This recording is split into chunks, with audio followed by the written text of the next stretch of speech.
आपल्या सगळ्यांचे लाडके नेते, या महाराष्ट्राचे उपमुख्यमंत्री, 75 वर्ष एक महाराष्ट्रातला शेवटचा तालुका म्हणून स्वातंत्र्यानंतर वंचित राहिलेला ह्या विधानसभेला ज्यांनी भरभरून दिलं, ज्यांनी पाणी दिलं, वीज दिलं, शेतकऱ्यांना सन्मान दिलं, स्वामी समर्थांच्या तीर्थक्षेत्राला आराखडा मंजूर करून लाखो भाविकांची सेवा केली, असे महाराष्ट्राचा आपल्या सगळ्यांचा लाडका नेता आदरणीय माननीय देवेंद्रजी फडणवीस साहेब यांचं या स्वामींच्या पुण्यभूमीत या अक्कलकोटचा सेवक म्हणून मी सहर्ष स्वागत करतो।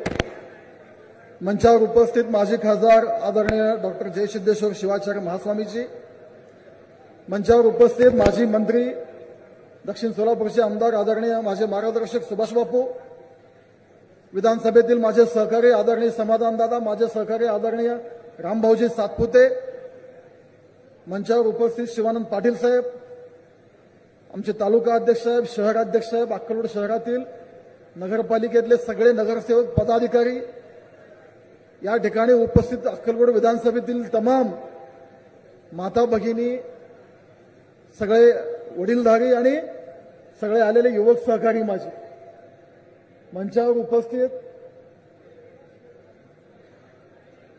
आमचे विरूपाक्ष महाराज असतील, राष्ट्रवादीचे सहकारी आमचे सदस्य, शिवसेनेचे तालुका अध्यक्ष संजय देशमुखांना, आरपीआयचे माझे सहकारी मित्र अविनाशदादा मडिखंबे, मंचावरील सगळे मान्यवर, मी खरं तर साहेब 8 महिने 20 दिवसापूर्वी याच मंचावरून या अक्कलकोटच्यासाठी काही मागण्या मागितल्या होत्या।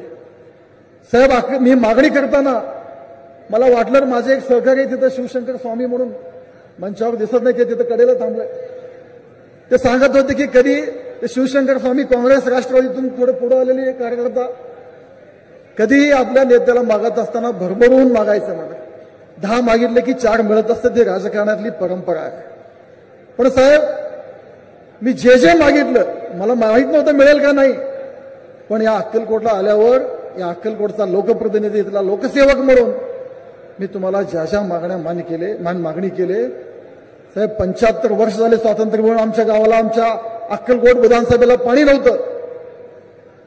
पाण्यासाठी प्रत्येक निवडणूक नेते मंडळ येणार, आमच्या मतदारसंघात मुख्यमंत्री होऊन गेले, या जिल्ह्यातून उपमुख्यमंत्री होऊन गेले, आमच्या मतदारसंघातून मंत्री होऊन गेले, आमचा पाण्याचा प्रश्न कोणी सोडवला नाही।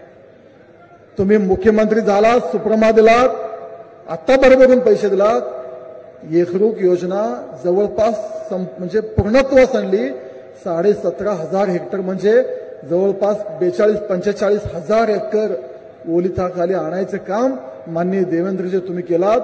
देगाव एक्सप्रेस माझ्या आणि बापूंच्या दोघांच्या मतदारसंघातून जातो, कित्येक वर्ष देगाव एक्सप्रेस त्या मतदारसंघातल्या लोकांना माहिती नव्हतं। आमच्या तडवळ जिल्हा परिषद आणि जळूर जिल्हा परिषद गटातील गावं येतात, बापूंच्या मतदारसंघातील गावं येतात, पण पाणी हे मृगजळ ठरलं होतं, कधीच आम्हाला पाणी दिसत नव्हतं। साहेब, आजपर्यंतच्या निविदाचा अभ्यास केला मी, एकरूपसाठी देगावसाठी कितीचे निविदा दिले, कितीचे पैसे दिले, आजपर्यंत 30 कोटी 40 कोटी ही सर्वाधिक टेंडर होते। साहेब, माझ्या मागणीला मान्यता दिली, आपण 350 कोटीची निविदा दिले, आज आपण पाईप पूजन केलं, आजपासून काम सुरू होतंय। साहेब, आमचा तडवळ आणि जिल्हा परिषद गट दक्षिण मधले आमचे काही गावं ह्या उजनीच्या पाण्याने आमच्याकडे सर्व प्रकारचे shooting, shirting, hosiery, dress material, सर्व नामवंत कंपन्यांच्या वेगवेगळ्या प्रकारच्या साड्या तसेच सर्व प्रकारचे कपडे एका छताखाली मिळण्याचं एकमेव दालन। दसरा आणि दिवाळी निमित्त फ्रेश स्टॉक त्वरा करा। Mahavir cloth stores and jeans corner, देवी मंदिरासमोर, तळवळ स्टेशन, तालुका अक्कलकोट। अधिक माहितीसाठी संपर्क 75 59 35 09 31, 76 66 16 55 63 आणि 94 20 66 03 67। अनुभव हीच खात्री। सगळ्यांचं जे मागच्या 3 दशकापासून जे स्वप्न होतं ते स्वप्न आज पूर्ण व्हायला लागलंय। साहेब, तुमच्या रूपाने आज भगीरथ आमच्या अक्कलकोटला आलाय, तुम्ही येताना पाणी घेऊन आलात, कारण भगीरथांच्या रूपाने तुम्ही आज अक्कलकोटमध्ये आलात आमच्या शेतकऱ्यांना समृद्ध केलात. या अक्कलकोट विधानसभेच्या वतीनं किती आभार मानू तेवढं कमी आहे साहेब. आमच्या वंचित तालुका, शेवटचा तालुका, महाराष्ट्राचा टॅलेंट म्हणून कायम दुर्लक्षित राहिलेला आमचा तालुका साहेब आपण पूर्ण केलात. रस्त्याची परिस्थिती साहेब, आमच्या जेव्हा मुख्यमंत्री इथले होते, मंत्री इथले होते, आमच्या तालुक्याचे रस्ते त्यावेळचे आकडे, शासकीय आकडेवारी 150 किलोमीटरचे आहेत, 150. आणि साहेब ह्या 2.5 वर्षात जेव्हा उपमुख्यमंत्री झाले तुम्ही, ह्या 2.5 वर्षात सगळ्या योजनेतून मिळून 520 किलोमीटरचे रस्ते या अक्कलकोट विधानसभेत तुमच्या निमित्ताने झाले साहेब. आमचा तडवळ मतदारसंघ असेल, आमच्या दक्षिण भागातील गावं असतील, खूप खराब रस्ते होते. आज जर बघितला साहेब तर सगळे रस्ते आपल्या रुबाबदार पोशाख शिलाईमुळे अल्पावधीतच ग्राहकांच्या पसंतीस उतरलेल्या तळवळ भागातील ख्यातनाम टेलर्स दुकानात शिलाई कामगार पाहिजेत. आकर्षक पगार, भरपूर काम. पत्ता MD टेलर्स, कुंभार कॉम्प्लेक्स, देवी मंदिराजवळ, Talwal station, taluka Akkalkot. Mobile number 9623546262. लहान मुलांचं शिक्षण असेल, आया बहिणींचा दवाखाना असेल, प्रत्येक गोष्टीसाठी आज सुविधा निर्माण झाल्या. साहेब तुम्ही या स्वामी समर्थांच्या नगरीला 350 कोटीचा आराखडा मंजूर केलात. 75 कोटीचं आता पाईपलाईनचं आज भूमिपूजन केलात. रस्ते 100 कोटी, भूमिगत गटारसाठी सुद्धा 169 कोटी रुपये मंजूर केलात. त्याचंही भूमिपूजन आज केलात.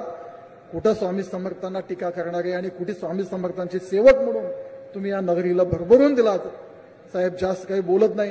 आज लाडकी बहीण तुमचा कार्यक्रम आहे. या अक्कलकोट तालुक्यात काम करत असताना 100 कोटीचा उपजिल्हा रुग्णालय असो, न्यायालय 60 कोटी रुपये असो, पोलीस स्टेशन 10 कोटी रुपये असो, ग्रामदैवत मल्लिकार्जुन मंदिर जे कित्येक दशक जीर्णोद्धार करायचं राहून गेलं होतं, कदाचित महाराष्ट्रातलं हे पहिलं मंदिर आहे जे शासनाच्या निधीतून, जे दगडी बांधकामातून आणि मंदिराच्या जागेवर शासन बांधून देत आहे. साहेब या अक्कलकोट विधानसभेतील जनतेकडून मी आपला विशेष आभार व्यक्त करतो. उड्डाणपूल मंजूर केले. उदनीचे कडबगावचं उड्डाणपूल चालू आहे. मान्य गडकरी साहेबांच्या माध्यमातून भरपूर निधी आपण दिलात.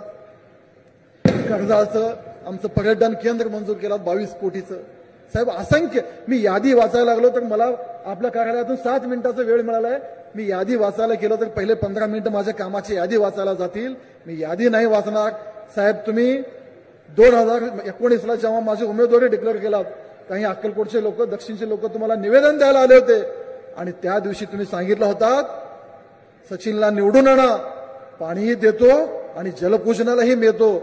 दुर्दैवाने पहिले 2.5 वर्ष गेले, पण साहेब दिला शब्द तुम्ही पूर्ण केलात. 19ला तुम्ही म्हणलात पाणीही देतो आणि पाणी पूजनाला येतो. एवढा घाईघाईत, एवढा महाराष्ट्राचा व्याप असताना आपण इथं आलात. माझ्या अक्कलकोटच्या जनतेला आज पाणी द्यायचं काम, पाणी पूजन करायचं काम तुम्ही केलात. साहेब मी खूप खूप आभार मानतो. शेवटचं 2च सांगतो, हे सगळं करत असताना माझ्या शेतकऱ्यांना विसरला नाही साहेब. 1 रुपयाचा पीक विमा तुम्ही दिलात. तुम्ही ज्यावेळी सभागृहात सांगत होता मला प्रश्नचिन्ह पडला होता, 1 रुपयात पीक विमा कधी शक्य आहे का? साहेब माझ्या तालुक्यात 63,000 शेतकऱ्यांनी पीक विमा 1 रुपयाचा भरला. 63,000 शेतकऱ्यांनी 1 रुपये 63,000 भरला आणि माझ्या विधानसभेला पैसे आले 50 कोटी रुपये. साहेब तुमचे शतशः आभार. 63,000 रुपये देऊन 50 कोटी रुपये तुम्ही आमच्या विधानसभेत दिलात. हे ह्याच्या पूर्वी अगोदर कधीही झालं नव्हतं. एवढे कामाचे साहेब नेता असा असायला पाहिजे. कामाची यादी वाचत कार्यकर्ता थकला पाहिजे. ह्याच्या पूर्वीचे दिवस आठवा. मंत्री होते, मुख्यमंत्री होते, उपमुख्यमंत्री होते, कधी कुठले एवढे कामं नाही केले. दुर्दैवानं सांगावं असं वाटतं, आमच्या जिल्ह्याचे मुख्यमंत्री होते साहेब, ज्यावेळी 100 कोटी रुपये आम्हाला पाहिजे होते, आमच्या वाटेला 50 लाख रुपये दिले साहेब. आमची चेष्टा केली, पण तुम्ही आम्हाला भरभरून दिलात. कुणीही काही झालं, आमच्या माय माऊलींची लाडकी बहीण, तुमच्या बहिणी, असे किती जरी भाषण केले तर आमची लाडकी बहीण योजना बंद होणार नाही याची खात्री आहे साहेब. मी जास्त न बोलता पुन्हा एकदा या स्वामींच्या पुण्यभूमीत तुमचं स्वागत करतो. आणि मी आपले आभार मानताना अजून एक चिठ्ठी आली, गडबडीत राहून गेलो. काल माझ्याकडे आले साहेब रात्री. माझ्या इथं शेतकरी आले होते बिलं घेऊन. दादा आमचे वीज बिल 0 म्हणून आले म्हणून सांगत होते. साहेब एवढा शेतकऱ्यांकडून म्हणजे वीज बिल माफ केलं, पाणी केलं, पीक विमा 1 रुपया दिलं, अतिवृष्टीचे पैसे दिले, कापूस अनुदान दिले, सोयाबीन अनुदान दिले. साहेब किती आभार मानावं तेवढं कमी आहे. आपलं या स्वामींच्या नगरी आपल्याला कायम लक्षात ठेवेल. अक्कलकोटचा इतिहास जेव्हा जेव्हा लिहिल, देवेंद्र भाऊ आपण ज्या अक्कलकोटच्या विकासासाठी जे योगदान दिलं, जे मदत केलं, ही अक्कलकोटची जनता कायम स्मरणात ठेवल एवढं अभिवचन देऊन मी माझे 2 शब्द थांबवतो. धन्यवाद. जय हिंद. अतिशय आनंदाची गोष्ट आहे की विविध विकासांच्या कामाचं भूमिपूजन आपण करतो आणि कामांची यादी इतकी मोठी आहे की ती यादी जर मी वाचली तर माझं भाषणाचा अर्धा वेळ या यादीला लागेल. पण मला एका गोष्टीचं समाधान आहे, आनंद आहे. सचिन दादा कल्याण शेट्टी यांना उमेदवारी दिल्यानंतर या ठिकाणी मी आलो होतो. दादांनी ज्या ज्या मागण्या केल्या होत्या त्या मागण्या मी आश्वासन दिलं होतं की आम्ही पूर्ण करू आणि सचिन दादांनी त्याचा पाठपुरावा करून त्या सगळ्या मागण्या मान्य करून घेतल्या. म्हणून आजचा हा कार्यक्रम आपण या ठिकाणी पाहतोय. चवीने खाणार त्यांना हॉटेल पाटील वाड्यातच खाद्यवस्तू मिळणार. व्हेज अंगारा, चिकन अंगारा, पनीर अंगारा, चिकन अंगुरी, व्हेज अंगुरी, चिकन मालवणी, चिकन डिब्बा, चिकन हैदराबादी, स्पेशल हैदराबादी दम बिर्याणी, याशिवाय अंडा करी, अंडा मोगलाई, व्हेज कुर्मा अशा एक ना अनेक दमदार डिशचा स्वाद घ्या हॉटेल पाटील वाड्यातच. एकदा आमच्या हॉटेलला भेट द्या आणि चविष्ट रुचकर आणि स्वादयुक्त जेवणाचा आस्वाद घ्या. आमचा पत्ता हॉटेल पाटील वाडा, परदेशी रोड, बंकलगी चौक, Bankalgi, taluka Dakshin Solapur. Mobile number Viresh Patil 9420 76 51 51. Hotel Patil Wada म्हणजे विनम्र सेवा देणारी आपलीच माणसं. आज खरं म्हणजे सातत्याने उल्लेख केला जातो अक्कलकोट तालुका राज्यातला शेवटचा तालुका. शेवटचा म्हणून त्याला शेवटचाच ठेवायचं, पाणी पण शेवटीच द्यायचं, विकास पण शेवटीच द्यायचा. आम्ही भूमिका बदलली. आम्ही सांगितलं अक्कलकोट हा महाराष्ट्राचा शेवटचा तालुका नाही, हा महाराष्ट्राचा पहिला तालुका आहे. अरे सुरुवात महाराष्ट्राची या अक्कलकोट पासून होते आणि म्हणून या ठिकाणी पाणी पण देऊ आणि विकास पण देऊ. खरं म्हणजे लोक अनेक वेळा सचिन दादालाही वेड्यात काढायचे. अरे आम्ही खूप वर्ष ऐकलं उजनीचं पाणी देणार, उजनीचं पाणी देणार, इकडनं पाणी येणार, तिकडनं पाणी येणार. निवडणुका आल्या की केवळ आश्वासनं असतात, ही कामं होत नाहीत. पण सचिन दादांच्या नेतृत्वात ते काम या ठिकाणी झालं देखील, त्याला पैसे लाभले देखील, त्याचं भूमिपूजनही झालं, जलपूजनही या ठिकाणी आपण करतो. आज आपण पाहतोय कर्नूर धरणापासून 16 किलोमीटरची जलवाहिनी असेल, दुधनी शहर पाणी पुरवठा योजना 47 कोटीची असेल, ज्याच्यामध्ये 2 MLDचे जलकुंभ आहेत, 22 किलोमीटरच्या जलवाहिन्या आहेत, 75 KVPची सौर ऊर्जा प्रकल्प या ठिकाणी आहे. त्यासोबत अक्कलकोट शहरातले 102 कोटी रुपयांच्या रस्त्यांचं देखील आपण काम या ठिकाणी करतो. 100 खाटांचं उपजिल्हा रुग्णालय करतो. विविध रस्त्यांची कामं अक्कलकोट पासून तर या ठिकाणी बौरपर्यंतच्या रस्त्याचं काम आपण करतोय. अमृत 2 मधून पाणी पुरवठा योजनेकरता 72 कोटी रुपये देतोय आणि या ठिकाणी देगाव एक्सप्रेस कॅनाल, ज्याच्यामुळे अक्कलकोट तालुका आणि दक्षिण सोलापूर दोन्ही ठिकाणच्या गावाचं चित्र आणि चेहरा बदलणार आहे. त्या देगाव एक्सप्रेस कॅनलला देखील 350 कोटी रुपये आपण दिले आणि त्याच्याही कामाची सुरुवात आज या ठिकाणी होते. शहराकरता 137 कोटी रुपयाची भूमिगत गटारीची योजना आहे. उत्तर आणि दक्षिणचे पोलीस स्टेशन्स आहेत, दुय्यम निबंधक कार्यालय आहे आणि ज्याचा मी उल्लेख केला की 22 वर्षाच्या प्रतीक्षेनंतर 240 किलोमीटरचा प्रवास करून या ठिकाणी 51 गावांकरता पाणी येत आहे आणि या ठिकाणी अक्कलकोट, दुधनी, मेंदर्गी या 3ही नगरपालिकांचा देखील पिण्याच्या पाण्याचा प्रश्न हा निश्चितपणे आपण सोडवतो. एकरूख योजना 27 वर्ष योजना बंद पडली होती. लोक म्हणायचे एकरूप योजना कधी होऊच शकत नाही, ही होण्याचं काही कारणच नाही. मला आज आनंदात सांगताना आनंद वाटतो की सचिन दादांच्या मेहनतीने आम्ही 412 कोटी रुपये या योजनेला सुप्रमाच्या माध्यमातून दिले आणि आज त्यामुळेच हे सगळं कर्नूल धरणात पाणी येत आहे, त्या पाण्यातनं आपल्यापर्यंत पाणी येत आहे. त्यामुळे मोठ्या प्रमाणात ही सगळी कामं झालेली आपण बघितली. खरं म्हणजे मोठ्या प्रमाणात मंदिरांचा विकास असेल, धोत्री इथलं नागनाथ मंदिर, बोरामणी इथलं ब्रह्मनाथ मंदिर, मैंदर्गीतलं वीरशैव शिवाचार्य श्री गुरु संस्थान, हिरेमठ नागरसूळ येथील बमलिंगेश्वर मठ, किणी येथील वीरभद्रेश्वर मंदिर, दुधनी येथील मल्लिकार्जुन मठ आणि ज्याचं काम सुरू करण्याकरता भूमिपूजनाकरता मी स्वतः आलो होतो. ग्रामदैवत मल्लिकार्जुनांच्या मंदिराचा देखील आपण जीर्णोद्धार करतोय. मला सचिन दादांना एवढंच विचारायचं आहे, सगळं पहिल्याच 5 वर्षात करून टाकाल तर पुढे काय राहणार आहे? त्यामुळे पुढच्या करताही काही शिल्लक ठेवा. आता मी यादी वाचणं बंद करणार आहे, कारण अजून 2 मोठ्या मोठ्या याद्या माझ्याकडे आहेत. त्या आता दादा तुम्हीच वाचून टाकाल, मी काही त्या याद्या वाचत नाही. मला एकच गोष्ट सांगायची आहे की आपलं सरकार हे काम करणारं सरकार आहे. आपलं सरकार विकास करणारं सरकार आहे आणि केलेली एक एक घोषणा पूर्ण करणारं आपलं सरकार आहे. आपण सांगितलं होतं शेतकऱ्यांना या ठिकाणी आम्ही मोफत वीज देणार.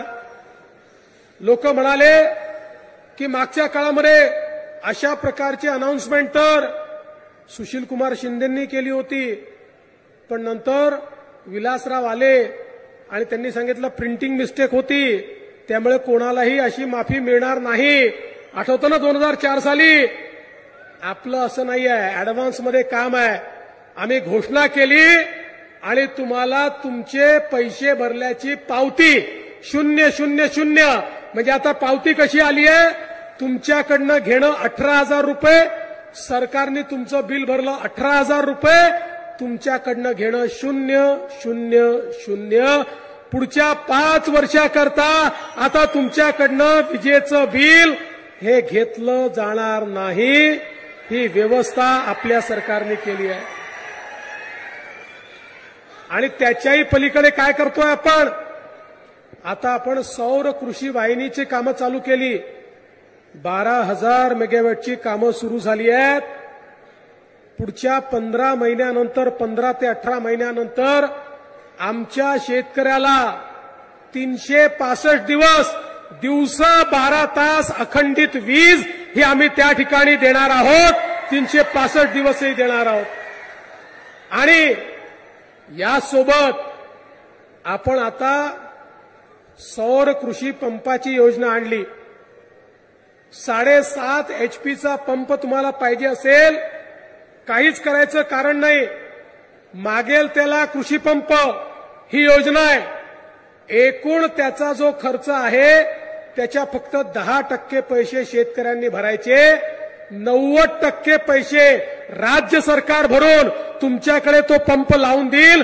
पुढचे 25 वर्ष विजेचा 1 रुपयाचा खर्च देखील तुम्हाला येणार नाही. आणि जर तुम्ही वापरल्यापेक्षा जास्त वीज तुम्ही तयार केली तर ती वीज आम्ही खरेदी देखील करू आणि त्याचे पैसे तुम्हाला वेगळे देऊ. आणि एवढंच नाही तर हा जो पंप आहे 5 वर्षापर्यंत याची सगळी गॅरंटी आमची आहे. याचा इन्शुरन्स आम्ही केलाय. पंप चोरीला गेला पैसे आम्ही भरू, तुटफूट झाली पैसे आम्ही भरू. त्यामुळे शेतकऱ्याने हा पंप लावायचा आणि 25 वर्ष विजेचं बिल काय असतं हे विसरून जायचं. अशा प्रकारची योजना आता आपल्या सरकारने या ठिकाणी आणलेली आहे. शेतकऱ्यांकरता काम करणारं आपलं सरकार आहे. आज आपण 1 रुपयात पीक विमा दिला. 8,000 कोटी रुपये शेतकऱ्यांच्या खात्यामध्ये त्या ठिकाणी देण्याचं काम आपण केलं आहे. आपल्याला माहिती आहे किसान सन्मान योजनेसोबत आपण नमो किसान सन्मान योजना चालू केली. 12,000 रुपये शेतकऱ्यांच्या खात्यामध्ये आपण त्या ठिकाणी थेट देतो. एकीकडे शेतकऱ्यांकरता केलेल्या विविध योजना आहेत. आणि दुसरीकडे आमच्या सगळ्या लाडक्या बहिणी या ठिकाणी बसलेल्या आहेत. आपल्या देशाचे प्रधानमंत्री माननीय मोदीजींनी सांगितलं, आपल्याला भारत हा विकसित भारत तयार करायचा असेल तर आपल्याला आपल्या लोकसंख्येच्या 50% हिस्सा असलेल्या ज्या महिला आहेत, या महिलांना आपल्याला आर्थिक केंद्रस्थानी आणि सामाजिक केंद्रस्थानी आणावं लागेल, तरच भारत पुढे जाईल. आणि मग मोदीजींनी अनेक योजना सुरू केल्या. बेटी बचाओ बेटी पढाओ पासनं तर लखपती दीदीपर्यंतच्या योजना. मला सांगताना आनंद वाटतो, परवा आम्ही जळगावला लखपती दीदी संमेलन घेतलं. त्याच्यामध्ये 11 लाख महाराष्ट्रातल्या महिला अशा होत्या की ज्यांनी मोदीजींच्या योजनेतनं व्यवसाय सुरू केला आणि आता वर्षाला 1 लाखाच्या वर त्या पैसा कमावतात. कोणी 2 लाख कमवतं, कोणी 4 लाख कमवतं, कोणी 8 लाख कमवतं. एक महिला, मी तिच्याशी बोललो, ती म्हणाली, भाऊ 2-3 वर्षापूर्वी 4 वर्षापूर्वी मी घरगुती महिला होती. मोदीजींच्या 2-3 योजनांचा फायदा घेऊन बचत गट तयार करून मी त्या ठिकाणी काम सुरू केलं. आता वर्षाला मी 12 लाख रुपये कमवते आणि जवळपास 25 महिलांना मी काम देते. मी काम मागणारी होती, आता काम देणारी झाली. अशा प्रकारे 11 लाख केले आहेत. पुढच्या काळामध्ये 25 लाख करायचे आहेत. आणि मग हळूहळू आमच्या इथे बसलेल्या सगळ्या महिलांना, माझ्या बहिणींना आम्हाला लखपती दीदी करायचं आहे. 1 करोड लखपती दीदी या महाराष्ट्रामध्ये करण्याचा निर्धार आपण या ठिकाणी केलेला आहे. आपल्याला माहिती आहे, आपण लेक लाडकीसारखी योजना आणली. या योजनेच्या अंतर्गत घरी जर मुलगी जन्माला आली तर मुलीच्या जन्माचं स्वागत झालं पाहिजे. मुलगी जन्माला आली की 5,000 रुपये, ती पहिल्या वर्गात गेली की 5,000 रुपये, ती 4थ्या वर्गात गेली की 7,000 रुपये, ती 7व्या वर्गात गेली की 7,000 रुपये, ती 11व्या वर्गात गेली की 8,000 रुपये, ती 18 वर्षाची झाली की 75,000 रुपये. असे 1 लाख रुपये ज्यांच्या घरी मुलगी जन्माला येईल त्या घराला देण्याचा निर्णय आपण केला.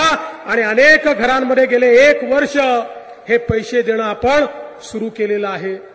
एवढंच नाही तर आमच्या लाडक्या बहिणींकरता आम्ही एसटीच्या प्रवासामध्ये 50% सवलत दिली.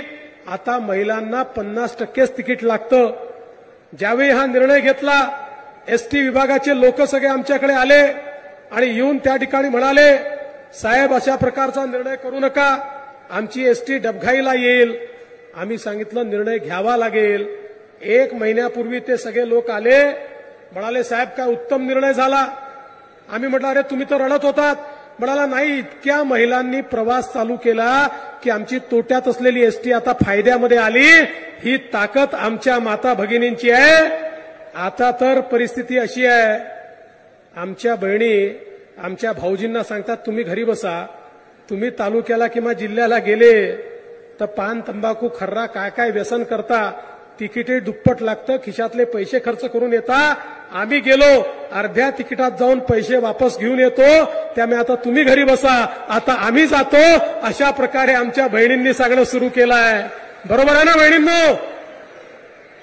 आणि यासोबत मुख्यमंत्री माझी लाडकी बहीण योजना, या योजनेच्या अंतर्गत आपल्या बहिणींना 1,500 रुपये महिना देणं आपण सुरू केलं. मी बघत होतो एकट्या या मतदारसंघामध्ये 94,000 बहिणींच्या खात्यामध्ये पैसे चाललेले आहेत. 94,000 बहिणींच्या खात्यात हे पैसे चालले आहेत. आणि बहिणींनो आम्हाला माहिती आहे नोव्हेंबरमध्ये भाऊबीज आहे, पण त्यावेळी आचारसंहिता असेल म्हणून आम्ही अॅडव्हान्समध्ये ऑक्टोबर आणि नोव्हेंबरचे पैसे तुम्हाला देऊन टाकतो आहोत. त्यामुळे नोव्हेंबरची भाऊबीज ही ऑक्टोबरमध्येच तुमच्या खात्यामध्ये त्या ठिकाणी जमा करण्याचं काम आपल्या सरकारच्या माध्यमातून होत आहे. पण सचिन दादा म्हणाले तेही खरं आहे, आम्ही तुमचे सख्खे भाऊ आहोत, पण काही तुमचे सावत्र भाऊ देखील फिरतायत, ही योजना बंद झाली पाहिजे असा प्रयत्न करतायत. काँग्रेसचे अध्यक्ष नाना पटोले आणि काँग्रेसचे मंत्री सुनील केदार यांचे अधिकृत निवडणूक प्रमुख अनिल वडपल्लीवार हे नागपूरच्या उच्च न्यायालयात गेले आणि त्या ठिकाणी त्यांनी केस टाकली की लाडकी बहीण योजना, लेक लाडकी योजना, अर्ध्या तिकिटाची योजना, या सगळ्या योजना म्हणजे पैशाचा चुराडा आहे. या योजना बंद केल्या पाहिजेत अशा प्रकारची केस त्यांनी टाकली. पण काळजी करू नका, तुमचे सख्खे भाऊ जोपर्यंत मुंबईत बसले आहेत तोपर्यंत या योजना आम्ही बंद होऊ देणार नाही.